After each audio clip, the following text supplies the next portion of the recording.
देखिए, जीवन के कुछ नियम हैं, अगर आप इनको फॉलो करते हैं तो आपको अपनी लाइफ में बहुत कम परेशानियों का सामना करना पड़ता है। अगर आप इन नियमों को प्रैक्टिस करेंगे अपनी लाइफ में, अपने जीवन में, तो आपको दिखाई देगा कि कैसी चीजें ग्रोथ में आती है, कैसे लोग अपनी लाइफ में ग्रोथ पाते हैं।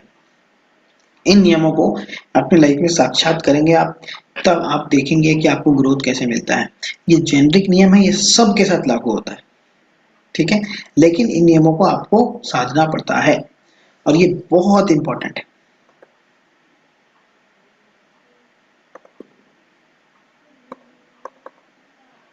ठीक है, हम आगे बढ़े।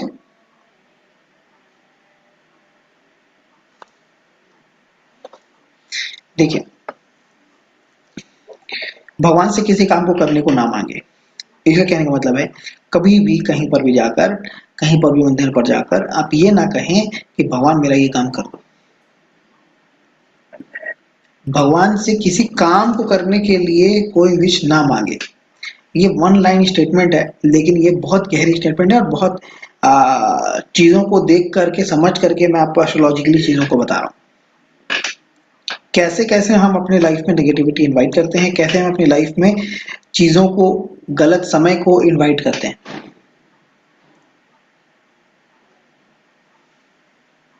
भगवान से किसी भी काम को करने को मांगना नहीं है हमें। काम को स्पेशली किया है, भगवान मेरा ये जॉब लगा दो, भगवान मेरे साथ ये परेशानी दूर कर दो, बस। वो इस काम को करने नहीं आए आपके पास। उनका ये कोई काम नहीं है कि वो बैठकर आपकी बातों को सुने।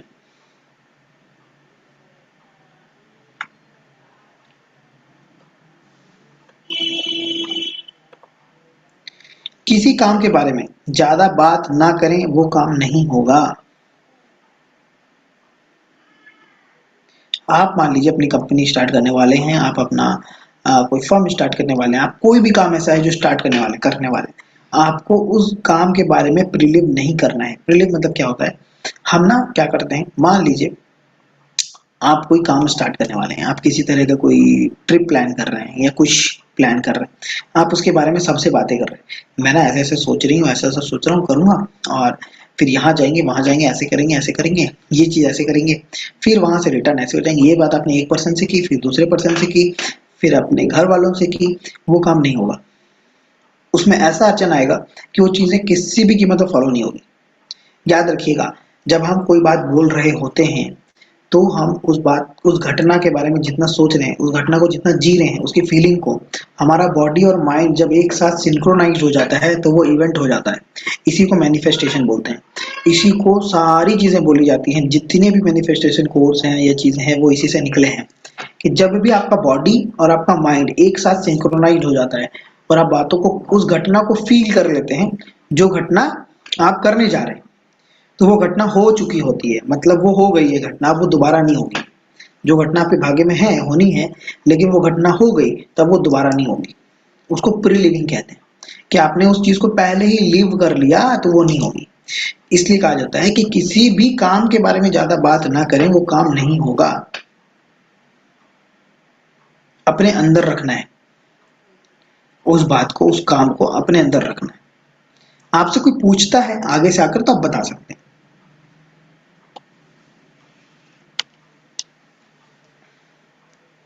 किसी भी काम के बारे में होने से पहले लोगों को बता दोगे तो वो काम नहीं होगा। कि भाई मैंने ना ये फ्लैट सोच ली है और ये फ्लैट में ले रही हूँ या ले रहा हूँ, अब तो ये फाइनल है, और जा जाकर लोगों को फ्लैट दिखा रहे हैं, ये वाली गली में ये फ्लैट में ले रहा हूँ। अगर आप कोई भी काम होने से पहले लोगों को बता देंगे, अपनी फैमिली में भी बता देंगे, बहुत ज्यादा लोगों को बता देंगे, अपनी फैमिली में डिस्ट्रीब्यूट कर दिया बातों को, वो काम होते होते कोई अड़चन आ जाएगी और आप हमेशा इसी चीज में परेशान रहेंगे, क्यों ये लूप मेरे साथ बार बार फॉलो होता है। आप हमेशा एक लूप में फंसे रहेंगे कि क्यों मेरा काम कंप्लीट नहीं होता, क्यों मेरे काम में हमेशा अड़चन आती है। और आपको कभी ये नहीं पता चल पाएगा ये मेरे ही कारण हुआ है, मैंने ही इसको मैनिफेस्ट किया है, इस काम को ना होने के लिए।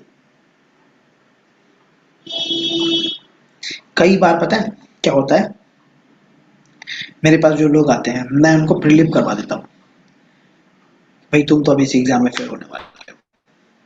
अब वो इंसान बार बार इस चीज को सोचता है कि मैं फेल हो जाऊंगा, फेल हो जाऊंगा, फेल हो जाऊंगा, वो फेल नहीं होता। ये साइंस है। कि आप कैसे इस चीज को यूज करते हैं। लोग कहते हैं आप पॉजिटिव तो बताते नहीं कुंडली में, क्योंकि मुझे उनको उनकी नेगेटिविटी को रिलीव कराकर कैंसिल करना है। ये चीज ऐसे काम करती है, लेकिन ये भी प्रिलिविंग भी आपको आना चाहिए कि ये कैसे होता है। बहुत थीन लाइन है इन चीजों में, इन चीजों को समझना पड़ता है। इसलिए इस चीज को समझने से पहले आप बस ये समझ जाइए कि मुझे किसी भी काम को करने से पहले लोगों के पास ढिंढोरा नहीं पीटना है, बोलना नहीं है कि मैं ये काम कर रहा हूं या कर रही हूँ, नेगेटिव पॉजिटिव जो भी रिजल्ट आए। किसी भी काम को करने से पहले कैलकुलेट करोगे तब भी वो काम नहीं होगा। जो लोग बहुत ज्यादा ट्रिप प्लान करके जाते हैं ना कि बस आज निकलेंगे, कल सुबह ऐसे करेंगे, शाम को वहां निकलेंगे, वहां से यहाँ जाएंगे, यहाँ से वहां जाएंगे, उनके साथ उनका तबीयत खराब हो जाएगा, बीच में कुछ ऐसी चीज हो जाएगी। जितना ज्यादा कैलकुलेशन करेंगे आपके हाथ में उतनी चीजें जाती जाएंगी। काम को करना है तो अपना एक एनर्जी लगाइए कि मुझे ये काम करना है। जितना ज्यादा कैलकुलेशन करेंगे आप उस काम में, ऐसे ऐसे ऐसे ऐसे करना है, वो चीज नहीं होगा, वो चीज हो ही नहीं सकती।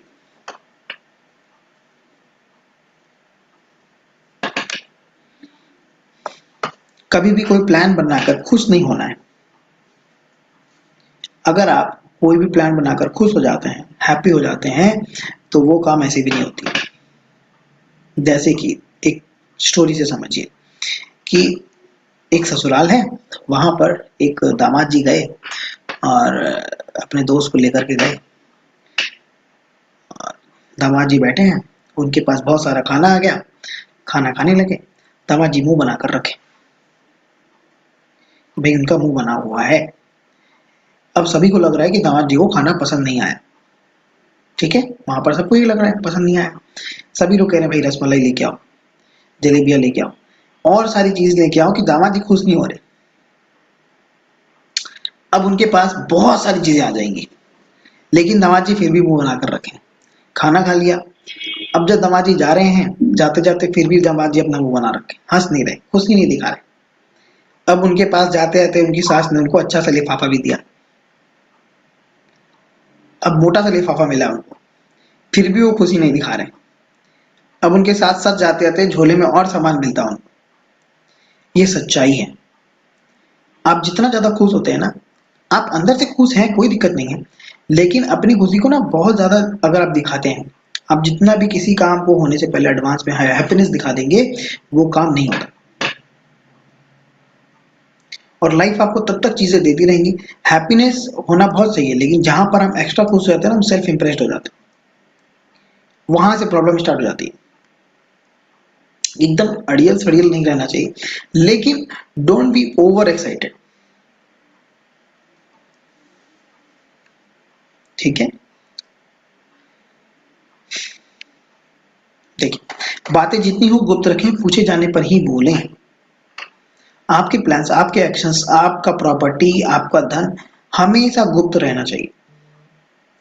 हमेशा याद रखिएगा, सैटर्न और केतु ये दो प्लैनेट्स आपके किसी भी हाउस में है, उस हाउस से रिलेटेड किसी के बारे में बात मत कीजिए, कभी बात मत कीजिए। अपनी फैमिली में भी डिस्कशन मत किया कीजिए, वो फ्लरिश होता रहेगा। अगर आप उसके बारे में बातें करेंगे तो वो चला जाएगा। गुप्त रखने की चीजें होती है वो।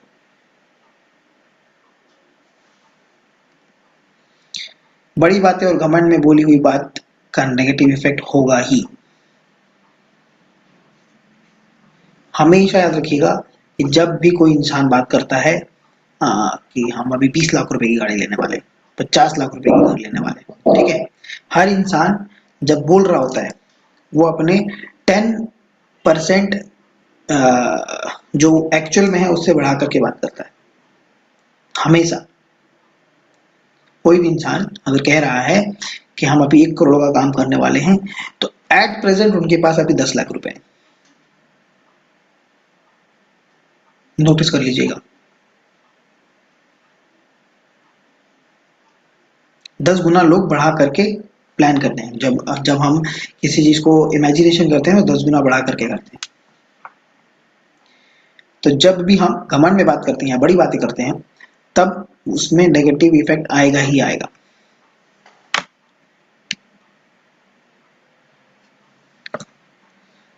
खर्चा को लिखने से, जैसे आप कोई खर्च करते हैं ना, छोटे छोटे खर्चों को लिखना बिल्कुल नहीं चाहिए। The more you calculate your money, वो उतना घटता जाता है। कभी भी अपने खर्चे को लिखना नहीं चाहिए। बहुत लोग आपको मिलेंगे कि वो ना रात को सोने से पहले कैलकुलेट करते हैं, आज हमने वहाँ गुपचुप खाया था, वहाँ चाट खाया था, ये इतने रुपए आज खर्चे हुए हैं मेरे पॉकेट से। उनके पास हमेशा दरिद्रता रहेगी। Never ever calculate your money, never ever, कभी मत गिनिए। जिस बिजनेसमैन ने अपना गल्ला कभी कैलकुलेट नहीं किया, देखा नहीं कि गल्ले में कितना रुपए आ रहा है, उनका गल्ला कभी खाली नहीं रहा है। जहां आप गिनने लग गए, देखने लग गए, वहां चीजें घटना चालू हो जाती है, निश्चित है। आपको नहीं पता होना चाहिए कि आपके पॉकेट में क्या है, तो कभी नहीं घटेगा।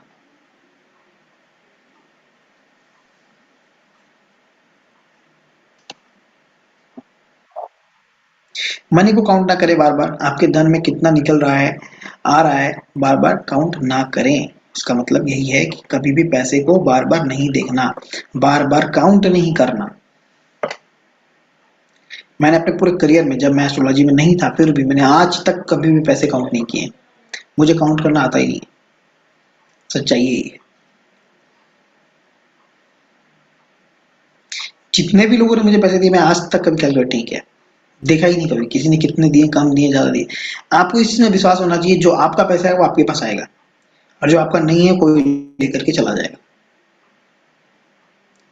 और लोग बार बार कैलकुलेट करते हैं। रात को अगर पैसे कहीं ले जाने हैं, गिनकर सोएंगे, सुबह फिर उठकर गिनेंगे, फिर कहीं ले जाने से पहले गिनेंगे। कोई अगर माइनस हो गया नोट तो पागल हो जाएंगे, बढ़ गया तो पागल हो जाएंगे। कभी मत कैलकुलेट कीजिए, आपके साथ कभी परेशानी नहीं आएगी। कभी मत गिनिए नोट को बार बार। नोट गिनने से हमेशा कम होते हैं, हमेशा हमेशा। किसी भी बड़े लोगों को ये पता नहीं होता है कि उनके पास कितना पैसा है। नोटिस कर लीजिएगा इन चीजों को।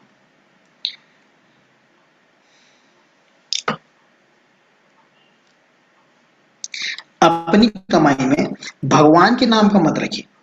आप दान कर सकते हैं, ये बहुत गहरी बात है कि मैंने ना पर्टिकुलर इस भगवान के नाम पे पैसे निकाले हैं,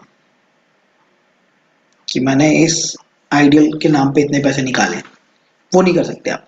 आप बोलिए हाँ मैं दान के नाम पे कर सकता हूँ, ये मैं इतना प्रतिशत दान करूंगा, ये फलाना ऐसा है। लेकिन कोई भी पर्टिकुलर भगवान के नाम पे अपना कमाई का खर्च ना निकालिए।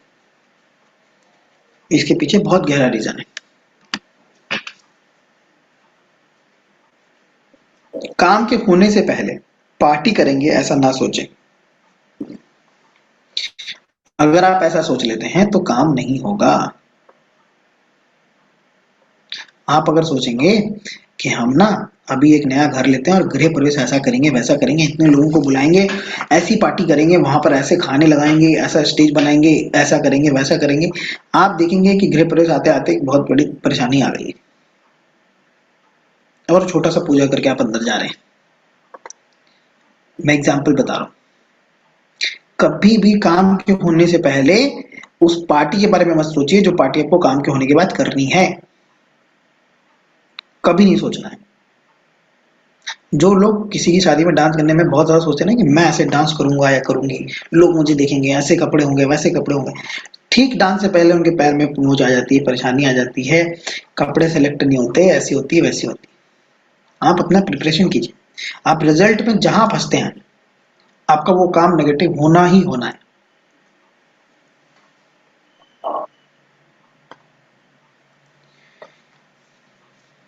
कहीं से पैसे आने से पहले अगर आप कहाँ खर्च करना है ये सोच लिया या किसी को बोल दिया तो पैसे कम ही आएंगे। मान लीजिए आप अभी बहुत तंगी में चल रहे, पैसे की बहुत दिक्कत, आपके पास अभी 50,000 रुपए आए, 1 लाख रुपए आए, और आपने आने से पहले सामने वाले ने आपको भेजा नहीं, उससे पहले आपने सोच लिया कि आएंगे ना तो मैं इनको भेज दूंगा, वहां पर दे दूंगा, वहां दे दूंगा, मुझे यहाँ देना बहुत इंपॉर्टेंट है। जहां आप देने के बारे में सोच रहे हैं वो पैसे आपके पास पूरे नहीं आने वाले। सामने वाला आपको 50 भेजने वाला था, वो आपको 40 ही भेजेगा। कभी भी आउट गोइंग पहले नहीं सोचना है, पैसे आने के पहले। पैसे आ जाए आपके पास, उसके बाद सोचेंगे ना क्या किसको देना है, नहीं देना, अभी नहीं है, नहीं है, बात खत्म। ऐसे हमेशा एक मंत्र का जाप हमेशा किया कीजिए। मैं हमेशा कहता हूँ, हर क्लास में कहता हूँ, एक मंत्र का जाप हमेशा कीजिए। भाड़ में जाए। आप कोई मंत्र का जाप करें या ना करें, आपकी लाइफ में, डेली लाइफ में ये 50-100 बार होना ही चाहिए, ये भाड़ में जाए। हर चीज पे आप डिफॉल्ट अपनी लाइफ में ऊपर के चक्र में आ जाएंगे।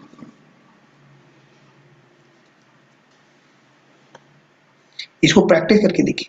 सर इससे इससे क्या होगा सर? जितना आप बोलते हैं ना भाड़ में जाए, उतना आप अपने अग्नि चक्र को स्ट्रॉन्ग करते हैं, नाभि चक्र को स्ट्रॉन्ग करते हैं। जब आप अपने नाभि चक्र को स्ट्रॉन्ग करेंगे, आपका फियर खत्म होता है, आपका डर खत्म होता है, आप अपने अपने लाइफ में, अपनी जर्नी में स्पिरिचुअली और ऊपर आते हैं। ऊपर के चक्र पे आपकी चेतना आती है। आप जितना ऊपर आते जाएंगे, आपकी लाइफ उतनी बेटर होती जाएगी। भाड़ में जाए तो सबसे नीचे का चक्र है, समझ लीजिए, उससे बस नीचे 2 और चक्र हैं। हम उसी से ऊपर नहीं आ पाते पूरी लाइफ। ये तो उसके आगे की जर्नी बाद में समझ आती है। आप जितना बोलते हैं ना, इस बात को एक्सेप्ट कर लीजिए, कुछ भी हो रहा है लाइफ में, भाड़ में जाए। आप इतना आगे आ जाएंगे, आपका फियर, इतना फियरलेस हो जाओगे अपनी लाइफ में, आपको पता भी नहीं चलेगा। और फिर पैसे आने चालू हो जाएंगे आपके पास। लेकिन ये प्रैक्टिस करना आसान नहीं है। सिर्फ एक ही उपाय है, सब कुछ परमात्मा पे छोड़ दो। उम्मीद लगाने से, तसल्ली होने से, खुशी मनाने से काम में दिक्कत ही दिक्कत आती है। मैं एस्ट्रोलॉजी का सबसे ब्यूटीफुल पार्ट यही मानता हूँ अपनी लाइफ में। सबसे ब्यूटीफुल पार्ट अगर एस्ट्रोलॉजी का कुछ है तो वो यही है कि आप ये लेसन सीख जाते हैं कि आपके हाथ में कुछ नहीं है। हम जितना एस्ट्रोलॉजी सीखते जाते हैं, जितना करते जाते हैं, हमें एक ही चीज समझ आता है, हमारे हाथ में कुछ नहीं है। हमारे से जब तक कोई अच्छा पर्सन नहीं मिलता है, तब तक हमें वो ज्ञान नहीं मिलता। जब तक कोई अच्छा एस्ट्रोलॉजर नहीं मिलता, हमें रेमेडी नहीं मिलती, काम नहीं मिलता। हमारे हाथ में है ही क्या? कुछ भी नहीं है। आपको जब तक ये एस्ट्रोलॉजी में आते ही समझ आता है ये चीज। और हमेशा हमें हर, जब हम कोई एस्ट्रोलॉजी की बात पढ़ रहे हैं, सीख रहे हैं, हमें सब बाद में, अरे ये तो मेरे प्लैनेट्स ही थे ऐसे, मैं झूठ मूठ का परेशान हो रहा हूँ। अरे किसी की शादी टूट गई, शादी बार बार हो रही है, 2 बार हो गई थी, अरे उनके प्लैनेट्स ही ऐसे हैं, हम क्या कर सकते हैं? उनके अगर पत्र में 2 बार शादी लिखा है, तो एक बार तो होकर टूटेगा, तभी तो दूसरा होगा। ये एस्ट्रोलॉजी का बहुत ब्यूटीफुल पार्ट है, one of the best part है एस्ट्रोलॉजी का, जो हमें ये सिखाता है कि हमारे हाथ में कुछ नहीं है। आप जितना ज्यादा एनर्जी छोड़ेंगे ऊपर वाले के ऊपर, उतना आपका काम बनता जाएगा। बहुत ज्यादा परेशानी में है ना लाइफ में, लोग परेशानी में, अपने क्लाइंट्स को भी आप ये बोला कीजिए, अपने छत पे जाइए, खुले आसमान पर जाइए, ठीक है? खुले आसमान पर जाकर अपनी जितनी बातें हैं, जो भी चीजें हैं, सारी चीजें आकाश तत्व पे डाल दीजिए। आकाश तत्व आपकी बातें सुनता है, प्रोसेस करता है। मंत्र क्या होते हैं? मंत्र भी तो हम आकाश तत्व पे ही डालते हैं। जब भी हम चैंटिंग करते हैं तो भी हम एयर एलिमेंट पे ही डालते हैं। जब हम अपने फेयर्स, अपने डर को डालेंगे फायर एलिमेंट, एयर एलिमेंट पे, वो भी नष्ट होता है। कभी मैं बताऊंगा आप लोगों को कैसे चीजों को प्रोटेक्ट किया जाता है। कॉस्मोस से एक तार खींचकर कैसे हम प्रोटेक्ट करते हैं। आप अपनी गाड़ी को, अपनी बाइक को, अपनी चीजों को, अपने बच्चे को एक तार खींचकर प्रोटेक्ट करके छोड़ दीजिए, वो बच्चा को कुछ नहीं हो सकता। उस बच्चे को कुछ नहीं हो सकता। कोई बच्चा या कोई चीज, कोई भी ऐसी चीज, आप मान लीजिए कोई आपकी व्हीकल है, हजारों बार कर चुका हूं मैं, कोई आपकी टू व्हीलर है, लॉक बिना बिना करके आप जाइए, आपने कॉस्मोस से एक तार खींची और उसको प्रोटेक्ट करके अटैच कर दिया उसके साथ। आपको ये आना चाहिए इसका प्रोसेस। आप 2 दिन तक उस गाड़ी को लेने मत आइए, उसको कोई कुछ नहीं करेगा, लेकिन आकर वापस से आपको वो डोर काटनी पड़ती है। इतना पावरफुल है हमारा यूनिवर्स। कैसे चीजों को प्रोटेक्ट किया जा सकता है। अपने घर को प्रोटेक्ट करते हैं आप। जब आप घर से बाहर जा रहे होते हैं, आप अपने कॉस्मोस से एक तार खींचते हैं, जो घर को सील कर दिया जाता है। उस घर पे कुछ नहीं हो सकता। बहुत सिंपल चीजें हैं ये सब। ये चीजें ऐसे काम करती हैं। आप जब तक परमात्मा पर नहीं छोड़ेंगे, आप सोचेंगे आप ही कर रहे हैं, मैं ही कर सकता हूँ, या मैं ही कर सकती हूँ, कुछ नहीं होने वाला। काम में दिक्कत आएगी ही आएगी। एक बात, वन रूल हमेशा याद रखना है कि भगवान से कुछ नहीं मांगना है।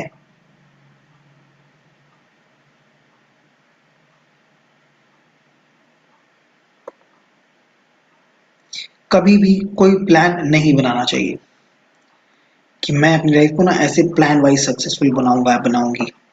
आप देख लीजिए कितने लोगों का सक्सेस हुआ है। ऑलवेज कीप सीक्रेट्स, हमेशा अपने सीक्रेट्स अपने साथ रखिए, खुली किताब कभी मत बनिए। बहुत सारे लोग आपको मिलेंगे, मैं तो बहुत खुली किताब हूँ, मैं तो बहुत खुले मन से बात करता हूँ, करती हूँ, सारी चीजों को बाहर रख देता हूँ, मेरे सब, मैं तो बहुत साफ दिल वाला इंसान हूँ। साफ नहीं, बेवकूफ कहते हैं चलो।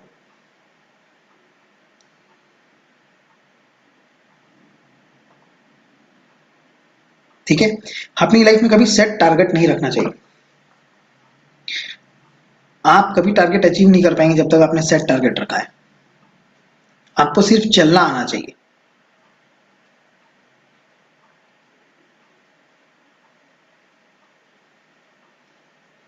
ये बातें आपको आज फिलोसॉफिकल लग सकती है, लेकिन ये बहुत इंटरेस्टिंग और बहुत ज्यादा ऑब्जर्वेशन की बात बनाई गई है।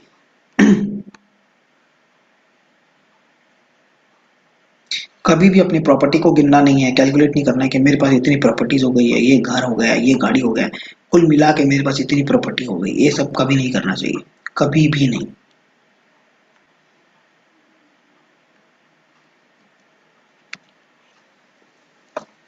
क्लियर है सबको? किसी को कोई डाउट है तो बताइए। सर जैसे आपने बोला कि शनि और केतु से मतलब जहां भी जिस घर में रहे उससे रिलेटेड किसी को मतलब शेयर नहीं करना चाहिए। हाँ जी। तो हम 12th हाउस में क्या बोलेंगे फिर इसको, मतलब 12th हाउस के हिसाब अपने से? खर्चों के बारे में बात मत कीजिए। ये कोई भी ग्रह हो, चाहे शनि हो चाहे केतु हो। हाँ, अपने खर्चों के बारे में किसी से बात मत कीजिए। आप कितना खर्च करते हैं, आपकी लाइफ में कितने खर्च होते हैं, आपका ऑपरेशन हुआ है, आपने शॉपिंग किया है कितने रुपए का, कहाँ से खाओ शॉपिंग किया है, ये सब बातें कभी मत कीजिए किसी से। सर किस किस चीजों का इलाज हुआ है, कहाँ पे खर्च हुआ है, ये चीजों के बारे में कभी किसी से बात मत कीजिए।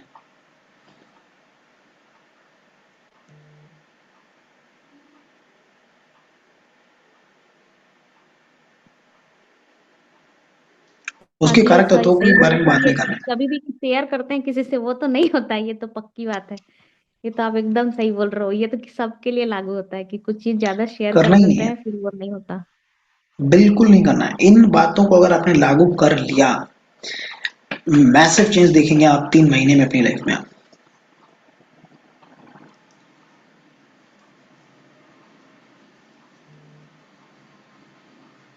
करना ही पड़ेगा, और ऑप्शन नहीं है। या तो लाइफ पीट पीट के आपको सिखा देगी, उम्र के साथ सर चीजें मगर सीखते चले मंदिर जाते जाएंगे तो कुछ तो बोलते हों, मतलब कुछ तो बोलते हैं ना, जैसे कि भगवान कृपा करें, कुछ तो मतलब कुछ तो बोलना पड़ता है ना। तो कुछ नहीं मांगेंगे तो भगवान को तो मांग सकते हैं कि हैं। आप आपकी रहिए हमारे चेतना, साथ हमेशा। आप मंदिर जाते क्यों हैं, आपको ये नहीं पता है? मंदिर मांगने जाते हैं तो आप भिखारी हैं। जो लोग ये कहते हैं ना कि, मतलब देखिए, जो रियलिटी है ना वो थोड़ा डिफरेंट है। जो लोग अपने कहते हैं ना कि मैं तो भिखारी आपके आगे मांग रहा हूँ या मांग रही हूँ, आप भिखारी ही रहोगे। क्या आपने भगवान को किस स्वरूप में एक्सेप्ट किया है? क्या आपने उनको अपना दोस्त माना है? क्या आपने अपना साथी माना है? और उनके साथ आंख मिलाकर बात करने की कोशिश कीजिए। मांगने से क्या मिल जाएगा? मांग तो सभी रहे हैं, क्या मिल रहा है? आप अगर किसी मंदिर जाते हैं तो उनके दर्शन के लिए जाते हैं कि मांगने जाते हैं? माँ बाप के 2-4 बच्चे हैं, ठीक है, 3 बच्चे हैं मान लीजिए, 2 बच्चे हैं, और जब आते हैं तब कुछ ना कुछ मांगते रहते हैं। ठीक, पैसे दे दो, ये खरीदना है, वो खरीदना है, चॉकलेट खरीदना है, ये खरीदना है। वो माँ बाप सबसे ज्यादा इरिटेट उन्हीं बच्चों से रहते हैं। वो दूर से भी देखते हैं ना, अरे आ रहा है कुछ मांगेगा। और एक बच्चा है जो आता है, सिर्फ माँ से गले लग जाता है, उनको हक कर लेता है, उनके पास बैठ जाता है।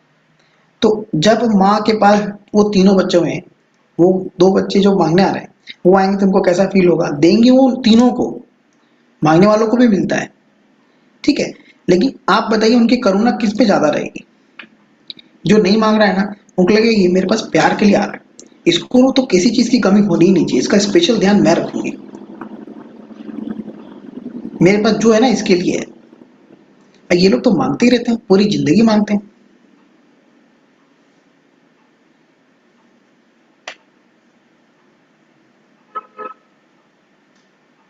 उनको किसी चीज की जरूरत होती है तो माँ दौड़ के जाती है, यार इसने तो कभी कंप्लेन ही नहीं किया अपनी लाइफ में। वो भावना होनी चाहिए। आप जिस भी ईष्ट को मानते हैं, जिस भी देवता को मानते हैं, अगर आप उनके मंदिर जाते हैं और आपकी आंखों में आंसू नहीं आ रहा है, तभी तक आपने उन्हें माना नहीं है। ये बहुत डेप्थ की चीजें हैं, बहुत डेप्थ लगता है, टाइम लगता है चीजों को समझने में। मांगना नहीं चाहिए। मैंने एक एक लाइन ऐसे नहीं लिखा है,